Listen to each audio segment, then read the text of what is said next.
अस्सलाम वालेकुम दोस्तों, कैसे हैं आप सब। वेलकम। इस वीडियो में आप लोगों को 7 सेकंड दिए जाएंगे किसी भी पहेली के आंसर के लिए। तो देखते हैं आप लोग कितने सही हैं। चलिए वीडियो शुरू करते हैं। पहेली नंबर 1, चलिए बताएं कि एक टोकरी में 509 सेब रखे हुए हैं। आपने इसमें से 10 सेब उठा लिए। अब बताएं कि आपके पास कितने सेब होंगे।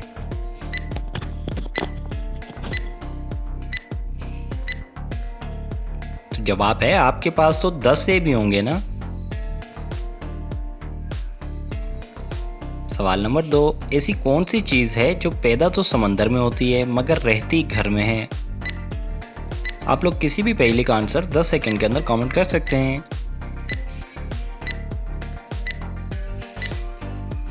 जवाब है नमक, यानी कि साल्ट, जो समंदर में पैदा होता है। सवाल नंबर 3, चलिए बताएं कि वो क्या है जो लड़कियों को बहुत नापसंद है मगर फिर भी खा लेती हैं। गाइस, वीडियो अच्छी लगी है तो वीडियो को लाइक करना और चैनल को सब्सक्राइब करना मत भूलिएगा। जवाब है धोखा, जो कि लड़कियों को नापसंद है फिर भी खा लेती हैं।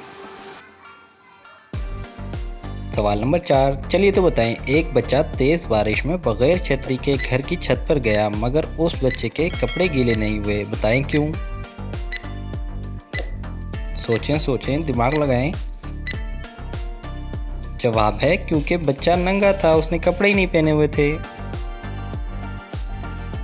सवाल नंबर 5, अच्छा बताएं, वो ऐसी कौन सी चीज़ है जो आदमी छुपाकर चलता है और औरत दिखाकर चलती है। अगर आप लोगों को इससे ज़्यादा का वक्त दरकार है तो आप वीडियो को पॉज भी कर सकते हैं।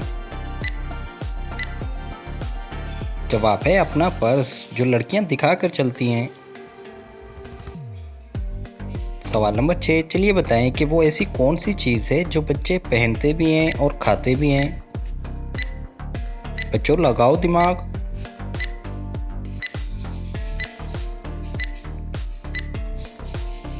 जवाब है जूते, जो बच्चे पहनते भी हैं और खाते भी हैं।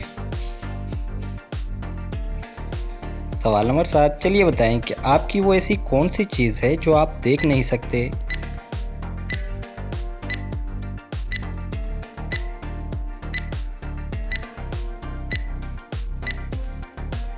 जवाब है आपका मुस्तकबिल, जो आप देख ही नहीं सकते। सवाल नंबर 8, तो बताएं कि बीवी की ऐसी कौन सी चीज़ है जो उससे ज़्यादा उसका शौहर इस्तेमाल करता है।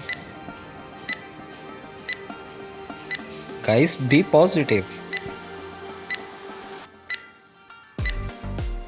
जवाब है उसका नाम, जो उससे ज़्यादा उसका शौहर इस्तेमाल करता है।